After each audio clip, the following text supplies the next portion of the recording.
Ada lagi satu senario yang tidak pernah putus-putus sudah pun berabad, iaitu penipuan ataupun skamer. Walaupun pelbagai hebahan telah pun dilakukan, pelbagai program kesedaran dilakukan, tetapi masih ada juga yang terjerat dengan penipuan ini. Kalau kita melihat statistik sehingga Oktober tahun ini, 8,162 kes penipuan belian dalam talian dilakukan. Itu baru penipuan belian dalam talian, tidak termasuk penipuan-penipuan yang lain. Untuk kita mengupas isu ini, bersama dengan saya di studio, di sebelah saya ialah SAC Willy Anak Richard, Timbalan Pengarah Risiko Operasi Jabatan Siasatan Jenayah Komersial JSJK Bukit Aman. Selamat pagi Tuan. Selamat pagi. Macam saya beritahu tadi, isu skamer bukan isu yang baru. Betul. Dah lama pun ada. Ya, Hibahan diberitahu, pelbagai program kesedaran dilakukan. Di mana silapnya masih lagi ada yang terjerat dalam penipuan ini, Tuan? Okey, terima kasih.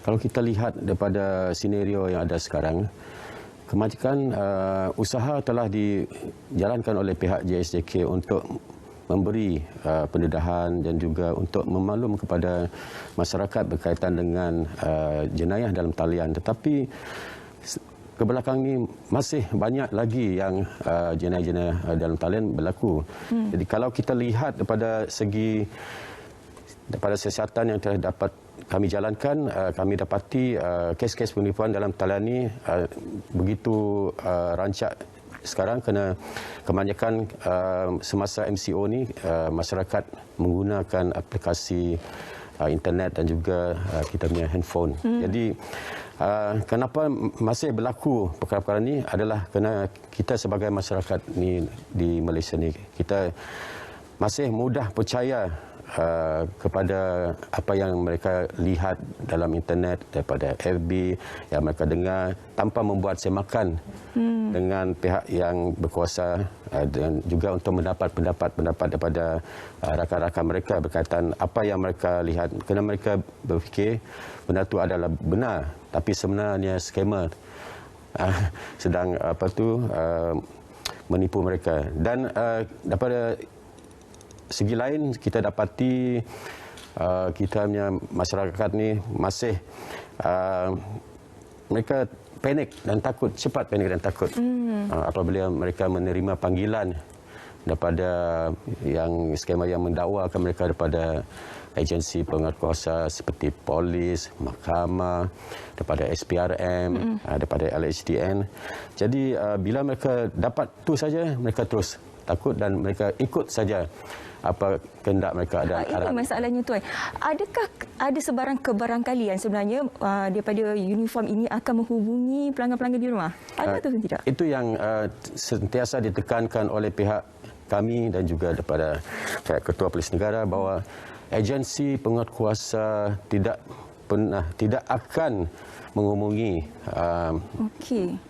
orang-orang untuk mendapat maklumat atau maklumat peribadi mereka untuk mendapat peribadi atau memberitahu mereka siasatan sering jalan dan mereka akan ditangkap dan mereka diugut, mereka dibagi kegusaran sehingga mereka terpaksa membayar wang atau memindahkan wang kepada akaun-akaun yang lain. Jadi yang sebenarnya pihak penguatkuasa tidak pernah dan tidak akan menghubungi mana-mana masyarakat untuk mengugut, tapi hanya mungkin untuk mereka memanggil mereka untuk tampil ke hadapan untuk membantu siasatan. Okey. Macam Tuan katakan tadi, kalau perkara tersebut too good to be truth, scam lah tu. Sebab tak ada benda di dunia ni dijanjikan bulan bintang dan juga kayangan. Tetapi itu bagi kita, ada juga yang masih lagi terperangkap dengan perkara-perkara sedemikian. Terutamanya yang dalam talian sekarang ini. Sebab kita terdapat banyak ataupun pelbagai aktiviti yang kita lakukan dalam talian. Apa di antara jenis-jenis scam yang tengah orang kata popular sekarang ini yang berlaku di Malaysia? Itu yang kita kata tadi kan. Salah satu daripada itu kita punya masyarakat banyak yang tamak. Jadi antara scam-scam yang melibatkan di mana mereka akan mendapat keuntungan yang begitu tinggi, yang tidak realistik tu, kita lihat pada segi pelaburan. Pelaburan di mana mereka dijanjikan pulangan yang tinggi. Mereka tak pernah pun berjumpa. Jadi mereka dijanjikan, jadi mereka pun melabur. Itu salah satu daripada yang kita tengok yang mereka ni terjebak kerana dia tamak. Dan kedua tu daripada segi kes yang love scam ni. Mereka berjumpa di alam maya daripada Facebook, daripada internet. Lepas tu bila mereka dah bercinta dan kawan tu yang mempunyai profil yang macam orang yang handsome sebenarnya, mereka mengatakan dia akan menghantar wang yang besar, barangan kemas, dia nama. Ini semua yang menarikkan juga mereka untuk kena tamak. Mereka akan start membayarlah bila dia kata barang-barang tu telah sekat oleh pihak custom. Ini masalahnya kalau love scam. Cinta hilang, duit pun hilang. Betul. Kesian orang kena love scam. Tapi itu love scam. Ada satu lagi jenis penipuan ataupun scammer ni yang memang orang kata disebut-sebut sekarang, iaitu Makau scam. Kalau istilahnya kita cakap cuci duit. Mungkin ada yang tak faham sebenarnya Makau scam ni apa sebenarnya, Tuan? Sebenarnya Makau scam ni adalah seperti mana kita kata tadi, pihak scammer akan menghubungi secara random sebenarnya. Dia akan menggunakan talian yang daripada luar negara, +65 atau 95. Jadi mereka menghubungi mangsa dan mengatakan mereka ni mungkin ada hutang atau mereka tengah disiasat. Jadi mereka akan mengatakan mereka daripada institusi kewangan atau pada polis, mengatakan mereka dengan menjalankan siasatan atau mengatakan mangsa itu telah melakukan sesuatu kesalahan di bawah pengubuhan wang haram dan mereka menggugutlah. Jadi di sinilah masyarakat kena tahu bila mereka menerima panggilan seperti ini di mana mereka menggunakan talian pada luar negara, mereka kena waspada bahawa dan juga pihak agensi penguasaan tidak akan menghubungi mangsa untuk memberitahu mereka dalam siasatan dan mereka boleh membantu mereka untuk menyelesaikan kes itu dan juga untuk mereka membantu supaya harta atau akal mereka tidak dibeku dan mereka diminta untuk menukar PIN number dan memberi PIN number maklumat-maklumat ini kepada mereka supaya wang yang ada dalam akaun itu selamat. Jadi ini adalah Makau scam ni sebenarnya adalah penipuan yang di mana scammer-scammer ni menyamar sebagai agensi penguasa dan terus untuk menggugut mangsa-mangsa.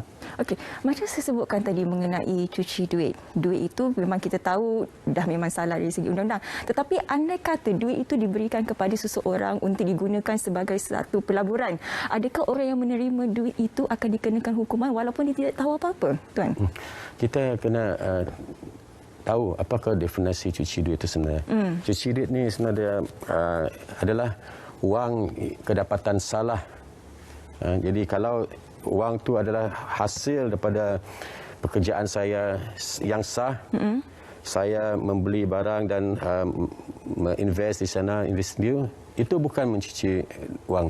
Mencuci wang ni adalah bila saya menjalankan kegiatan yang menyalahi undang-undang. Saya mendapat ni bayaran, mungkin saya menipu, dan saya dapat wang tu dan saya akan memasuk sini atau sini. Itulah mencuci duit sebenarnya. Supaya wang yang saya dapat daripada kedapatan salah ni akan nampak bersih nanti melalui investment, melalui pembelian barang yang ni. Jadi itu adalah cuci duit sebenarnya. Jadi Makau scam ni sebenarnya bukan mencuci duit ini. Jadi kalau yang terima tu adakah bersalah, Tuan?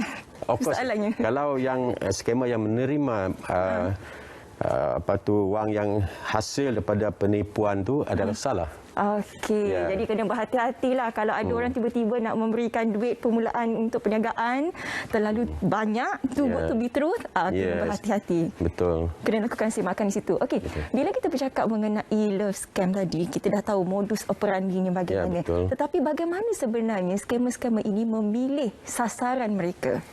Sebenarnya dalam setiap scam di dalam talian ni, scammer ni sebenarnya dia tidak ada satu target yang spesifik. Mereka ni sebenarnya mencuba macam orang kata phishing. Phishing, Dia coba dia macam kalau scam tu dia akan buka di Facebook, dan mungkin kalau orang tu dia terpedaya, dia akan terkena lah. Tapi kalau masyarakat sudah diberi pendedahan, dah diberitahu bagaimana modus operandi berjalan, masyarakat dah tahu taktik-taktik mereka tak akan terkena walaupun skamer tu mencuba. Sebenarnya semua dalam talian ni adalah mereka ni sebenarnya tidak ada target mangsa yang telah dipilih. Ini semua kalau macam saya tak tahu macam mana pelaburan ni sebenarnya. Pelaburan saya tak tahu, tapi saya berminat untuk melabur. Tapi saya tidak tahu MOMO tu. Jadi saya pun lihat di FB mengatakan mereka boleh memberi pulangan 25%, 50% dalam masa, dan saya memang berminat dan saya akan melabur. Betul. Bukan mereka yang memaksakan saya yang ni. So sebab tu dalam jenayah dalam talian ni, kita daripada Polisi Raja Malaysia ingin memberi pendedahan kepada masyarakat berkaitan dengan modus-modus ini, dan kita ingin memberi tips macam mana mereka boleh mengelak diri daripada menjadi mangsa dan juga nasihat-nasihat. Satu sepanjang bulan November ni kita mengadakan kempen pencegahan jenayah dalam talian. Dah alang-alang Tuan dah katakan tadi tips itu, apa di antara cadangan-cadangan ataupun tips yang boleh Tuan berikan supaya kita tidak terjebak dan juga terjerat di dalam menjadi mangsa penipuan ataupun skamer ini, Tuan? Ya, terima kasih. Jadi sebenarnya saya ingin memberi tips kepada masyarakat. Pertama, yang berkaitan tadi saya beritahu, jangan panik bila mendapat panggilan daripada orang yang dikenali, orang yang menyamar sebagai agensi penguasa. Jangan panik dan jangan takut. Kalau mereka dengar berkaitan dengan mereka telah disiasat, mereka akan ditangkap, jangan panik. Beritahu mereka, ada letak telefon atau beritahu mereka, saya akan menunggu surat. Dia kalau tak salah tak payah takut sebenarnya, Tuan. Takut sebenarnya, itulah kami, saya rasa mereka yang kena mungkin ada sebenarnya di belakang. Dia terasa, dia makan cili terasa lah ni. Betul. Ya. Faham? Selain daripada panik. Dan selain pada panik tu, jangan tamak. Macam tadi kita kata tadi, jangan tamak. Tak ada benda yang begitu real to be true lah. Kalau ada kadang-kadang mereka beritahu anda telah memenangi loteri berpuluh juta, tapi anda tak pernah beli loteri, macam mana boleh dapat loteri kan? Itu satu. Lepas tu daripada pelaburan yang begitu lumayan, yang begitu memberi orang kata dividen atau pulangan yang begitu tinggi dalam masa singkat. ASB pun tak bagi kita pulangan yang begitu. Tak ada pun satu investment yang sah yang boleh memberi pulangan yang begitu tinggi. Very realistikan. Yang ketiga itu sentiasa kita kena berwaspadalah jika kita diminta untuk memasukkan sesuatu wang atau minda wang ke akaun.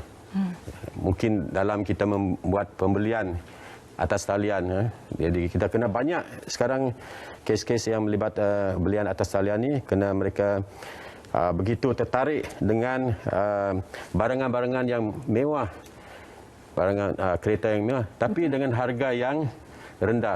Jadi itu pun salah satu daripada tips yang kita kena ni. Bila barang-barang yang mewah atau kereta yang mewah tapi harga yang murah, kena berhati-hati. Jadi itu antara satu lagi. Lepas tu jangan menjawab panggilan telefon yang menggunakan nombor luar negara. Tapi kena kebanyakan skamer ni akan menggunakan talian luar negara, kita kata VoIP. Dan of course lah, satu lagi saya ingin ni, jangan mendedahkan maklumat peribadi, terutamanya maklumat perbankan lah. Kerana inilah yang di mana mangsa itu akan mendapat kerugian nanti. Wang-wang dalam akaun mereka akan dipindah kerana mereka memberi nombor tag, PIN number kepada skamer. Ya. Jangan dedahkan maklumat peribadi anda terutamanya di media sosial kerana skamer-skamer ini memerhatikan anda menggunakan fake account sebenarnya. Apapun saya nak ucapkan terima kasih kepada SAC Willy Anak Richa, Timbalan Pengarah Risiko Operasi Jabatan Siasatan Jenayah Komersial JSJK Bukit Aman. Kepada anda di luar sana, apa yang kita harapkan sebenarnya, apa yang diharapkan oleh pihak polis, sekiranya anda pernah menjadi mangsa kepada skamer ataupun penipuan ini, terus tampil ke hadapan. Jangan bersembunyi kerana takut ataupun malu. Terima kasih sekali lagi Tuan kerana sudi bersama dengan kita.